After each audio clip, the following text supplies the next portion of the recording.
బులెటిన్లో మరో breaking news చూస్తున్నాం. లడ్డూ వివాదం సుప్రీంకోర్టు వ్యాఖ్యలతో కొత్త రూపు సంతరించుకుంది.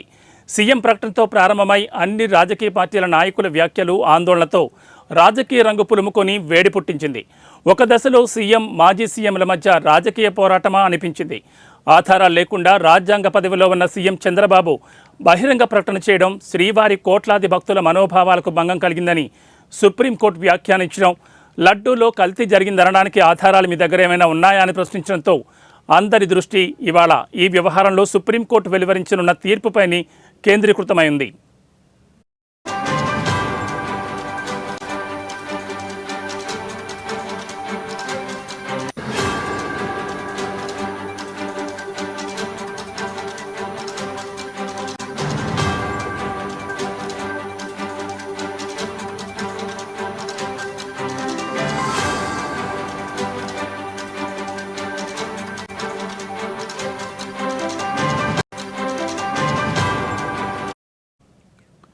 టీటీడీ మాజీ చైర్మన్ వైవి సుబ్బారెడ్డి, సీనియర్ న్యాయవాది సుబ్రహ్మణ్య స్వామి వేసిన పిటిషన్పై సుప్రీంకోర్టు విచారణ జరిపింది.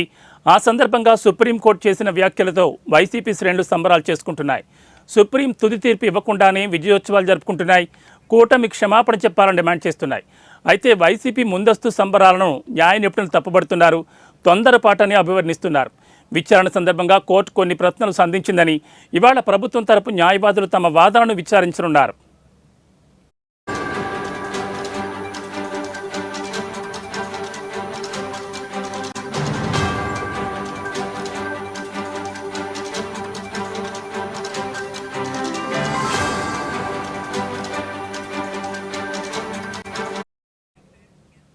కాగా సుప్రీంకోర్టు వ్యాఖ్యల నేపథ్యంలో చంద్రబాబు సర్కార్ హుందాగా వ్యవహరించిందని చెప్పొచ్చు.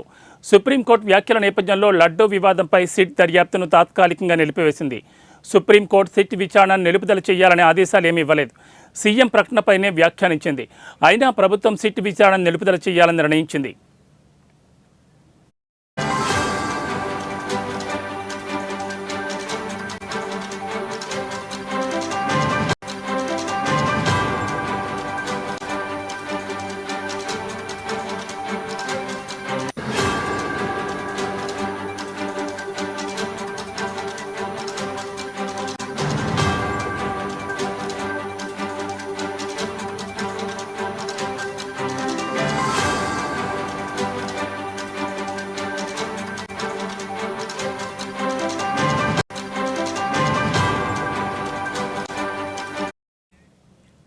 వైసీపీ హయాంలో తిరుమలలో అనేక అవకతవకలు జరిగిన నేపథ్యంలో అక్కడి సిబ్బంది, భక్తుల నుంచి లడ్డూ నాణ్యతపై వచ్చిన ఫిర్యాదులు, కనీసం 800 రూపాయలున్న ఆవు నెయ్యి కిలో 320 రూపాయలకు సరఫరా చేయడంతో కల్తీ జరిగిందనేది అనుమానాలు పొడసూపాయి.